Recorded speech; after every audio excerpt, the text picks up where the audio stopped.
Zohri tidak mendapatkan medali emas pada Olimpiade Tokyo 2020, tapi dia memberi kita inspirasi.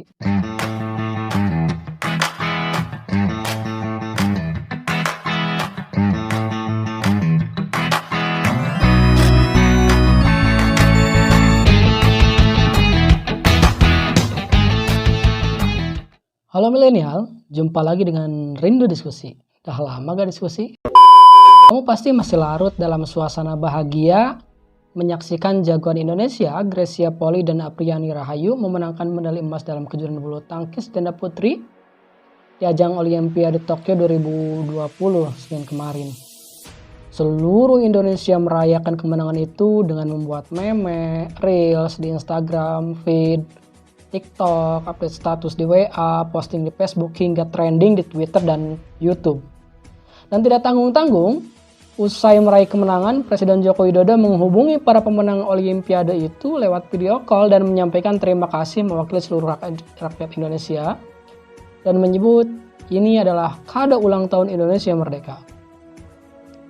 Kemenangan Grecia dan Apriani ini juga mencatatkan sejarah untuk bulu tangkis Indonesia karena mereka telah membawa ganda putri Indonesia untuk pertama kalinya bermain di partai final Olimpiade dan meraih medali emas. Pencapaian ini menggenapkan capaian Indonesia meraih 5 medali, yaitu 1 medali emas, 1 medali perak, dan 3 medali perunggu pada perlombaan bulu tangkis dan angkat besi. Namun bagi saya, di samping Grace dan Apriani medali emas, sosok pelari Muhammad Zohri memang tetap menginspirasi. Meskipun sangat disayangkan namanya tidak berhasil meraih emas pada Olimpiade kali ini. Nah, kamu mungkin masih ingat ya bahwa Zohri itu pria kelahiran NTB pada 1 Juli 2020. Ini merupakan atlet sprinter Indonesia yang berhasil meraih emas dan menjadi juara dunia pada nomor 100 meter di kejuaraan dunia atletik junior pada 2018 lalu di Finlandia dengan waktu yang sangat-sangat cepat, itu 10,18 detik. Nah, sebelum ajang ini masih di 2018, Zohri juga meraih emas di nomor 100 meter pada Gifu Asian Junior Championship di Jepang dengan waktu 10,27 detik. Kemudian masih di tahun yang sama pada Asian Games, meskipun Zohri berada pada peringkat ke-7 di nomor 100 meter, tapi dia dan timnya menjadi juara kedua pada lomba estafet 4 x 100 meter. Dari pencapaian itu, juara demi juara di ajang internasional berhasil Zohri sabat. Misalnya, pada tahun 2019 dia menjadi juara pertama pada lari 100 meter di Malaysia Open Kuala Lumpur, juara 2 Asian Championship di Qatar, dan juara 3 di ajang Seiko Golden Grand Prix di Jepang.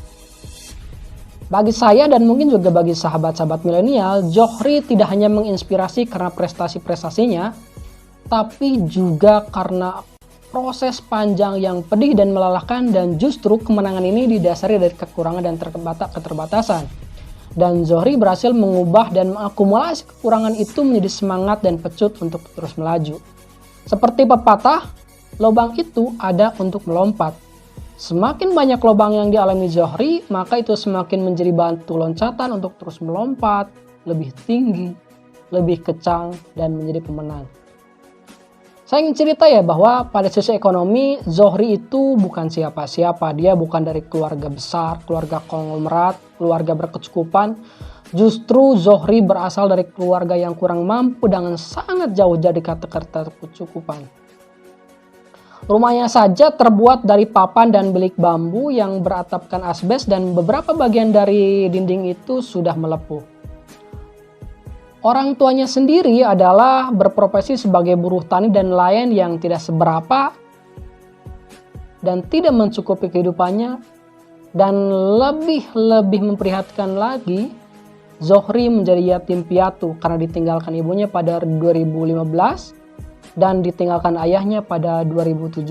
Dan ini yang membuat Muhammad Zohri semakin menjadi pribadi yang prihatin dan mandiri dan sangat introvert. Nah, di sini kita bisa memotret kehidupannya ya, bahwa Zohri itu adalah anak pesisir dan kaum marginal. Nah, dalam pendekatan sosiologi Marxian, Karl Marx menyatakan bahwa keadaan sosial itu menentukan kesadaran sosial. Kalau mau kesadaran sosialnya berubah, ya harus berubah keadaan sosialnya.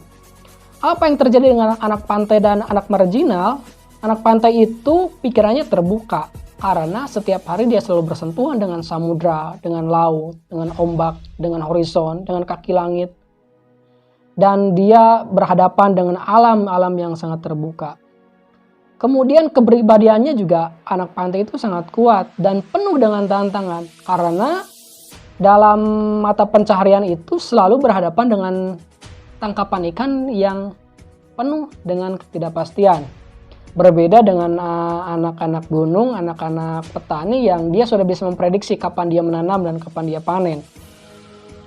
Anak pantai juga gaya bicaranya lantang dan tidak bertele-tele karena seperti ketika dia ngomong, dia seperti berhadapan dengan kerasnya ombak. Kalau suaranya lantang, gayanya bertele-tele, ya sudah pasti dia tidak akan pernah terdengar oleh orang lain. Dan juga hidupnya itu egaliter. Karena apa? Karena ya pusat kehidupannya itu di laut. Laut itu rata. Rata itu dalam strata sosial ya egaliter, tidak pandang kelas. Dan inilah yang membentuk pribadi Zohri. Nah, anak pantai dengan sentuhan kondisi psikis tadi ya yang tim piatu, yang sangat prihatin dan kondisi ekonomi serba kekurangan, maka saya bisa menduga mentalnya sangat kuat seperti baja. Dia menjadi prihatin dan menjadi pribadi yang penuh perhitungan. Dan flashback inilah yang mengantarkan Zohri dari orang yang bukan siapa-siapa menjadi orang yang banyak dielulukan. Dan sekali lagi dia bagi saya dan bagi teman-teman juga menginspirasi jauh sebelum dia menjadi siapa-siapa. Nah, yang pertama, Zohri mendayagunakan potensi, mendongkrak potensinya yang dimiliki. Apa potensinya? Ya potensi yang dia punya itu berlari. Mungkin berlari adalah cara dia untuk melawan kekurangan. Karena ya di beberapa catatan dituliskan bahwa Zohri itu bukan orang yang cakap secara akademik, yang lantang bicara dan berpikir di kelas dan memborong banyak piala. Karena dia memiliki kekurangan itu, maka cara yang paling baik dilakukan adalah mendorong potensi yang dia punya, yaitu berlari. Karena dalam dunia yang sangat luas ini, kecerdasan juga tidak hanya diukur dari prestasi kelas. Prestasi di kelasnya mungkin biasa-biasa saja, tapi banyak potensi-potensi lain yang bisa dikembangkan, dan itulah yang dikembangkan oleh Zohri. Kemudian apa yang dia lakukan untuk mendorong potensinya itu? Sejak SD hampir tiap hari dia berangkat dan pulang sekolah itu dengan berlari. Ya jaraknya sekitar 2 kilo dari rumahnya, dan hampir tiap hari dia lakukan dengan berlari, terus berlari sejak SD. Artinya prestasinya itu tidak ujug-ujug ketika dia mengikuti pelatnas. Dalam penelurusan Kompas, sebelum Zohri berangkat sekolah, pagi-pagi dia bangun, kemudian sholat subuh, latihan lari dari jam 5 sampai jam 7 di daerah Bangsal ya, di daerah Desa Pemenang di NTB itu, jaraknya 1 kilo dari rumahnya. Kemudian habis belajar juga Zohri latihan lagi dari jam 4 sampai jam 6 sore. Dan dia juga punya mentor. Jadi kalau kamu mau melompat lebih tinggi kayak seperti Zohri, harus juga punya mentor. Nah, dia dibimbing oleh gurunya, salah satu gurunya, dan atas bimbingan dan mentoringnya itu Zohri mampu meraih medali emas pada kejuaraan daerah atletik pelajar pada tahun 2015 saat itu yang berlangsung di Mataram. Dia menjadi juara 1 mendapatkan medali emas pada nomor 100 meter. Nah, dari pencapaian ini mengantarkan Zohri meraih prestasi satu demi satu. Misalnya, dia pernah meraih 3 kali medali emas, 2 kali medali perak, dan 1 kali medali perunggu untuk nomor yang sama. nomor 100 meter, kemudian nomor 200 meter, dan estafet 4 kali 100 meter pada kejuaraan daerah atletik tingkat remaja di Provinsi NTB. Dan di kejuaraan nasional atletik antar PPLP pada tahun 2017. Jadi sekitar 17 tahun. Nah, pada tahun 2017 ini Zohri juga meraih piala emas di nomor 100 meter dan 200 meter. Dan atas prestasi ini kemudian Zohri ditarik masuk ke pelatnas PB Pasi hingga masuk di pelatnas Asian Games. Nah, dari potret ini kita bisa menyimpulkan bahwa Zohri memang tidak mendapatkan medali emas atau medali perak atau medali perunggu pada Olimpiade Tokyo 2020.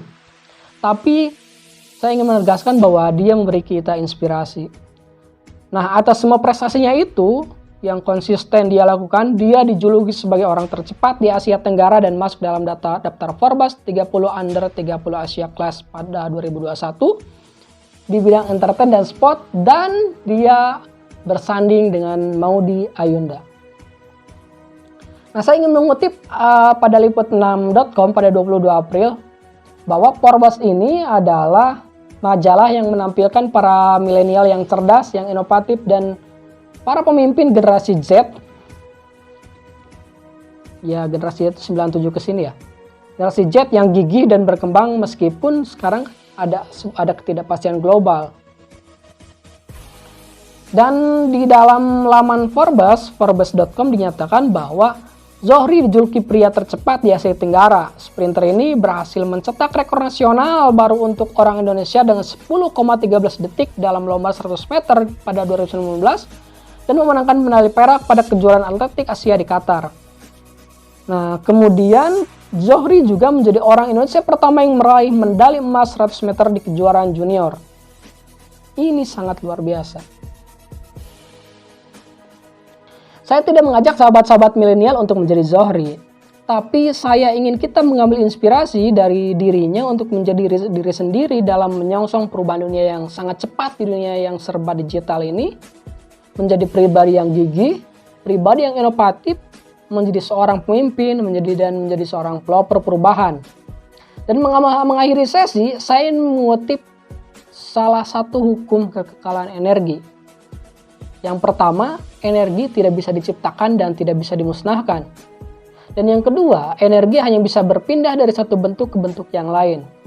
Jadi kalau kita ingin memiliki energi yang besar, energi yang luar biasa, atau energi kita sedang loyo, kita sedang butuh energi, butuh inspirasi, maka kita bisa merubah bentuk energi dari orang lain, kita bisa menyerap energi dari pihak lain, menyerap spirit, menyerap inspirasi dari energi yang lebih besar. Mau energi alam, energi tata surya, bahkan energi dari orang lain seperti Lalu Muhammad Zohri. Demikian pembahasan kali ini, mudah-mudahan ini menjadi ulasan yang bermanfaat. Jika channel ini penting, menarik, dan bermanfaat, silahkan like, comment, subscribe, dan klik tombol lonceng. Bye-bye.